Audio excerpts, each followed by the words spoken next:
Hello जी, राम राम जी। कैसे हैं आप सब? आशा करते हैं आप सब भी ठीक होंगे। अभी सुबह के 8 बज गए हैं। गुड्डू चिंकी निकल गए और अभी आरूस आरूसी रह रहे हैं। पिताजी चले गए हैं। गुड्डू के पापा इन्हें बस स्टॉप तक छोड़कर आएंगे ताकि इनकी बस ना निकले। तो जी अभी लड़का एकदम रेडी है और थोड़ी सी व्लॉगिंग करना भी सीख गया है। आज हमारे घर आई है रोक्सी, क्योंकि अमित लोगों को सबको जाना है शादी में। और ये देखो रोक्सी का नाम लिया और रोक्सी कैसे आ गई एकदम से। अरे रेत मत खा रोक्सी। हाँ, क्योंकि मैंने कल वीडियो बनाई थी ना। हाँ, कल भी इसने व्लॉग बनाया था। और ये नंदिनी भी रोक्सी के पास जाएगी। बनाया था। आपने बनाया था? अच्छा।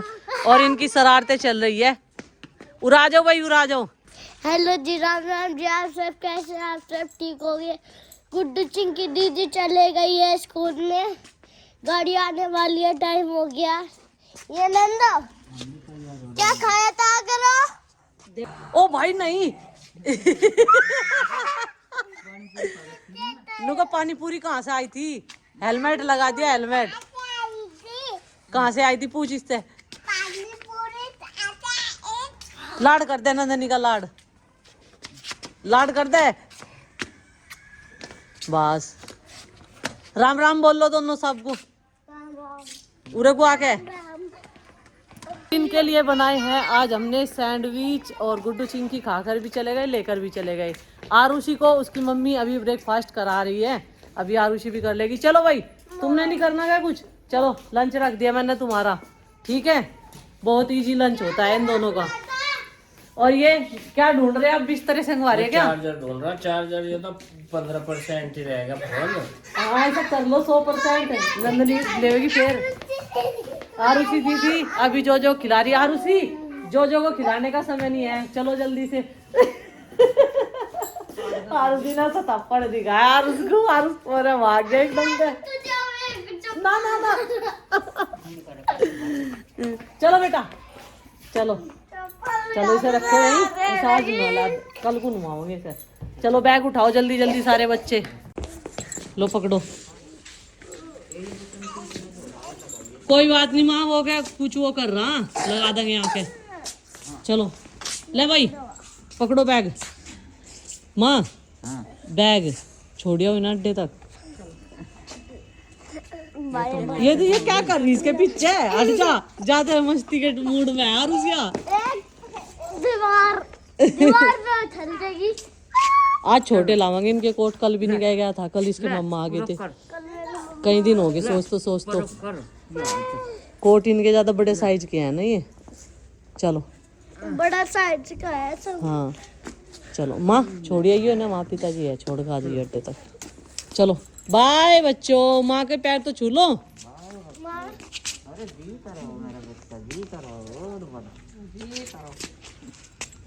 बस खुश होगा जाकर स्कूल में, हैप्पी एकदम। नमस्ते बेटा, नमस्ते, बाय बाय, नमस्ते। आज सुबह 5 बजे की जगी हुई है नंदनी, और माँ ने इसके लिए 5 बजे उठकर भापा बना के तैयार कर दिया था। रात में दही जमा दी थी क्योंकि कल शाम 4 बजे ही ये सो गई थी। तो फिलहाल ये देखते देखते खा रही है। और यहाँ पर हमारी सासू माँ ने इसको चिपकवा लिया था फेविकोल से। जो हमारे कारपेंटर भैया है उन्होंने बड़ी मजबूती से इसे हिला डुला के फेंक के देख लिया और इस पे ऐसा फेविकोल लगाया कि इसका जोड़ बिल्कुल भी नहीं हटेगा, नहीं तो इसका चूरा हो गया था एक पेन लग तो ही। यहाँ पर पिताजी ने अपनी अर्ली मॉर्निंग वाली जो है ड्रेस पहन ली। ये देखो, फटा हुआ पजामा जानबूझकर पहन रखा है। और फिर सब बोलते हैं कि पिताजी इतना काम क्यों करते हैं। अब समझ में हमारे भी नहीं आ रहा, ठंड बहुत हो रही और यहाँ डांगरों को नुहावेंगे मुझे पता। तो माँ की जो बात है वो एकदम पत्थर की लकीर है और पिताजी को ये करना पड़ेगा। पिताजी ठंड है बस। हाँ देखो साफ है बिल्कुल भैंस तो।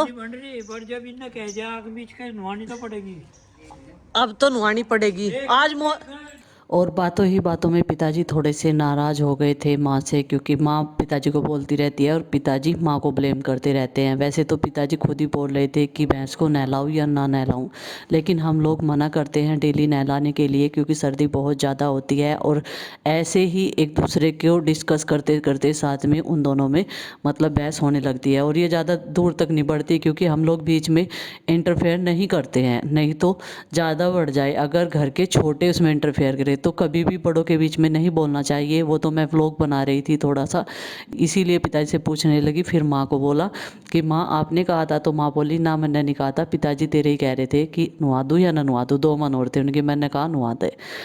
तो जी ऐसे ही चलता रहता है घर में, और इनकी सब चीज़ें बातें याद रहती है, और वो पल जो हम जी रहे हैं इनके साथ में बड़ा मस्त वाला है।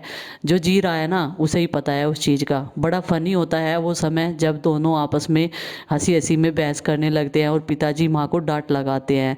क्या हम भी बूढ़े होने के टाइम पे ऐसा करेंगे? तो जी बातों ही बातों में यहाँ पर दाल का तड़का मैंने तैयार कर दिया है। आज बना रही हूँ काली मसरी की दाल। तो इसमें थोड़ी सी वो गाढ़ी लग रही थी मुझे, फिर मैंने सोचा कि जब हम इसमें तड़का लगाएंगे तभी उसमें थोड़ा सा एक्स्ट्रा पानी डाल लेंगे। और ये देखिए कुकर मैंने खोल कर देख लिया है, तो मुझे इसमें पानी कम लग रहा है, और चावल उबालूंगी थोड़े से, क्योंकि दाल के साथ में चावल अच्छे लगते हैं। तो जी यहाँ पर मैं दाल को अभी घोल सी रही थी, क्योंकि कभी कभार कैसा होता है दाल की जो क्वालिटी होती है ना वो खड़ी खड़ी सी रहती है, और हमें जो है दाल घुली हुई सी खाने की मतलब आदत है। तो मैंने कुकर जो है वो खाली कर लिया। छोटे कुकर में बनाऊंगी तो उसमें ज़्यादा फूलेंगे नहीं चावल, क्योंकि उसमें जगह कम मिलती है। तो मैंने सोचा ये दाल किसी पैन में निकाल लेते हैं, जब तक ये पकेगा तब तक जो है उसमें मेजरमेंट के हिसाब से मैंने चावल भिगो कर धोकर बाहर रख रखे हैं, वो भी फूल गए होंगे। और अब कुकर में पानी चढ़ाकर रख देते हैं। और यहाँ पर बस अभी हमारा लकड़ी का काम जो चल रहा है वो थोड़ा सा रह गया है, 1-2 दिन का, अब बस वो ख़त्म हो जाएगा। फिर हम लोग शादी में जाने की तैयारी करेंगे, थोड़ी बहुत शॉपिंग करेंगे गर्म कपड़ों की, क्योंकि अभी सर्दी बढ़ गई है। और बीमारी के बाद में ना मुझे लगता है कि शरीर में सर्दी ज़्यादा लगती है। मैं इतने सारे कपड़े पहन लेती हूँ, सुबह भी आपने देखा ही होगा बहुत सारे व्लॉग में, और अभी भी दोपहर के टाइम में मैंने स्वेटर पहनी है बारीक से वाली, क्योंकि बहुत ज़्यादा मुझे ठंड लगने लगी है। अब ये पता नहीं क्या हुआ मेरे साथ में, हाथ पैर इतने ठंडे हो जाते हैं, और जबकि हम लोग गर्म पानी यूज करते रहते हैं। तो दाल हमारी बन के तैयार है। बस चावल में मैंने थोड़ा सा देसी घी ख़त्म हो गया था, क्योंकि मक्खन गर्म करने का भी मौका नहीं लग रहा है, और डेली भी हम नहीं भिगोते हैं दही को, कभी याद ऐसे यूज कर लेते हैं, इतना था भी नहीं। तो मैंने इसमें सरसों का तेल डाल दिया। तैयार हो गए हैं चावल, और ये हमारी दाल। दाल को अभी चला देते हैं, क्योंकि ये गाढ़ी गाढ़ी सी तो नीचे बैठ जा, काली मसूर की दाल, और पतली पतली सी ऊपर हो जा। तो दाल भी बन के तैयार, चावल भी, अब बस रोटी सेकनी, प्याज काट दिया, आज खीरा है नहीं। तो कई दिन से माँ लगी हुई है इन ये 2 रजाई भरवाई थी उनमें धागे डालने के लिए, क्योंकि मुझे तो टाइम नहीं मिल पाया। उधर कारपेंटर भैया भी कुछ ना कुछ डिस्कस करते रहते हैं, हंसी मजाक चलती रहती है। नंदनी इन्हें बहुत याद करेगी जब ये चले जाएंगे यहाँ से काम पे से, तो उसी बात को। बच्चे आ गए स्कूल से, और सबसे पहले इनके कपड़े चेंज कर देते हैं। आरुषि के तो कर दिए, पहले ही करवा लिए उसने, तो अब आरुष का नंबर है।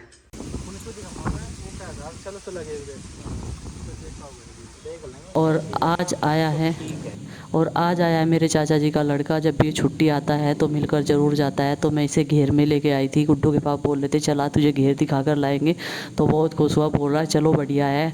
हमारे वहाँ पे तो जगह मिलती नहीं है आसपास में, और घेर की जगह तो ज़रूर चाहिए होती है, क्योंकि पशुओं को खुली जगह में बांधना अच्छा रहता है, और अपने आप भी अच्छी खासी शुद्ध हवा लोग खाने, और अपने आप भी अच्छी खासी शुद्ध हवा खाने को मिल जाती है। जैसे हम घेर में कुछ सब्जी वगैरह उगाएंगे तो यहाँ भी घूमना हो जाया करेगा हम लोगों को। और आज हवा ना बाहर निकल कर, आज मैंने कवर डाला है इस कंबल में। ये जो येलो वाला कंबल था ना, ये गंदे हो जाए फिर धुलते नहीं, और आज ये कवर सबसे पहले धोया, और उसके बाद में सुखाया, इसके बाद में सिलाई करी, क्योंकि कहीं कहीं से ना जो रेडीमेड चीजें आती हैं उनकी सिलाई उधड़ी जाती है। तो पक्की सिलाई करके अब इसमें कवर डलवाया माँ को लगाकर, क्योंकि अकेली से संभाल नहीं सकती, बहुत भारी है, डबल का कंबल है ये, और वैसे भी डबल प्लाई का है, और 2 साल से हम लोग ओढ़ रहे इसे। तो जी अब मैं इसमें कवर में डाल के तो चारों कोनों पे इस तरीके से टंके मार रही, जिससे कि ये खिसके ना, और एक जगह इसकी गठड़ी सी ना बंधे, इससे इसमें कंबल रिपटने का नहीं। कवर के साथ में अच्छे से उसकी पकड़ रहेगी और 2 जने से आराम से ओढ़ लेंगे। ये गुड्डू चिंकी बेड पे लिखता है ना, ये से आराम से ओढ़ लेंगी। और जोरों शोरों से तैयारी चल रही सर्दी की भाई। माँ उधर रजाई पिनवा पिनवा के भरवा रही दूसरी नए तरीके से, और यहाँ से हमने भी अपनी तैयारी कर ली क्योंकि हम तो कंबल ही उड़ हैं कई साल से। और एक दूसरा कवर है वो दूसरे कंबल में डाल दिया था जो पिताजी ओढ़ते हैं। तो फिलहाल हो गया है शाम का टाइम और अभी मैं शाम के टाइम वाली झाड़ू लगा रही हूँ। आज मैंने पोछा नहीं लगाया था और यहाँ से जो माइका थी वो हट गई है, तो यहाँ पर बहुत धूल मिट्टी लगी हुई थी। एक एक कोना इस तरीके से ही साफ़ हो जाएगा। और आज थोड़ी सी धूल मेरी आँख में भी चली गई, पता नहीं सुबह से मैं बहुत ज़्यादा दुखी हूँ आँख की वजह से। और कल लगाऊंगी पोछा तो, क्योंकि आज ऐसा ही था बस साफ सा पड़ा था थोड़ा सा, तो 2 दिन में लगा देती हूँ। क्योंकि अभी जब तक सामान अच्छे से अरेंजमेंट नहीं होगा एक जगह जहाँ पर जो सामान रखा जाना है, तब तक तो बस ऐसा ही है। तो बच्चे कहीं कुछ गिरा देते हैं, कहीं दूध गिरा देते हैं, चाय वाय गिरा देते हैं, पानी वानी, तो अच्छे से साफ़ फिर वो पोछे से ही होता है। गर्म पानी से जब पोछा लगता है वही क्लीन होता है। तो इधर आरुषि पी रही है चाय बैठकर, और शाम के टाइम इन्हें रस खाना बहुत पसंद है, सूजी वाले रस लेकर आते हैं। तो इधर से भी मैंने झाड़ू इधर को ही निकाल ली, क्योंकि जब दूसरी साइड से झाड़ू लगाऊंगी तो फिर उधर से निकाल लूँगी। तो शाम के टाइम साफ़ सफाई सी हो जाती है। कील कंटी इधर उधर पड़ी रहती है ना। इधर ये लकड़ी का जो काम चल रहा है, तो बच्चे ऐसे नंगे पैर भी कभी कभार सॉक्स में भी घूमते रहते हैं। और नंदनी को तो मैं कितनी बार भी सॉक्स पहना लूँ वो तो निकाल ही देती है। तो फिर इनका होमवर्क भी कराना है और शाम के खाने की भी तैयारी करनी है। तो इधर ज़्यादा कूड़ा नहीं था, क्योंकि बच्चे ज़्यादातर बाहर या फिर ट्यूशन में, या अभी टीवी का तो हो ही गया है मामला ख़त्म, क्योंकि टीवी तो हमारा अब देखते नहीं है, ऊपर जाने का आलस करते हैं, बंदरों से डर लगता है। तो अभी जिस साइड में काम नहीं हो रहा है उस साइड में एक साइड में झाड़ू लगा देंगे सामान चंगवा कर, तो अच्छा सा भी लगता है। नहीं तो आंगन बड़ा ही अजीब सा लगता है, फैला फैला सा लगता है, जैसे कि आज हमने कुछ काम किया ही ना हो। तो जी देखिए, साफ़ सफाई तो साफ़ सफाई लगती है अलग ही देखने में। तो कितना सारा कूड़ा हो गया है। इधर से मैं ये सब सामान चप्पलें वगैरह रैक में लगा दी है जो फालतू है। और आज हमारी रैक का मुहूर्त हो गया है, लकड़ी की रैक बनवाएंगे। और झाड़ू लगाने के बाद में फिर मैं लग गई थी कपड़ों पे प्रेस करने। और बच्चे जब ड्रेस पहन कर आए थे तभी मैंने इसको खाना बनाने के बाद में मशीन में डाल दिया था। और मैंने बताया कि हवा बहुत तेज चल रही, तो ड्रेस इनकी 1 घंटे में सूख कर ऊपर तैयार हो गई। फिर मैंने सोचा प्रेस लगा लेते हैं, सारों की ड्रेस ऐसे ही पड़ी हुई है 7-8 जोड़ी, तो इन पे आज प्रेस कर देते हैं। 3 पैंटें गुड्डू के पापा की थी, उन पे भी हो जाएगी। कपड़ों पे प्रेस हो चुकी है, अब इनको संगवा देते हैं। कई दिन से बच्चे ड्रेस भी बिना प्रेस के पहन कर जा रहे थे, और प्रीति तो करती रहती थी, लेकिन आज मैंने बहुत दिनों बाद की है। गुड्डू के पापा की 3 पैंट थी, क्योंकि अब तो गर्म शर्ट पहनते हैं तो उन पर तो प्रेस की जरूरत नहीं होती, टी शर्ट वगैरह पे तो पड़ जाती है जरूरत। और ये देखिए, ये फोन दे दो तो खुश है, नहीं तो ट्यूशन का काम भी नहीं करेगा। और सुबह के टाइम बोला करेगा, सुबह किस टाइम करेगा, स्कूल में जाना है सुबह। तो फिलहाल इन कपड़ों को रख देते हैं संगवा के, क्योंकि इनकी तय वगैरह सब कुछ बन चुकी है और व्यवस्थित तरीके से, जो इजीली सबको सबकी ड्रेस मिल जाए।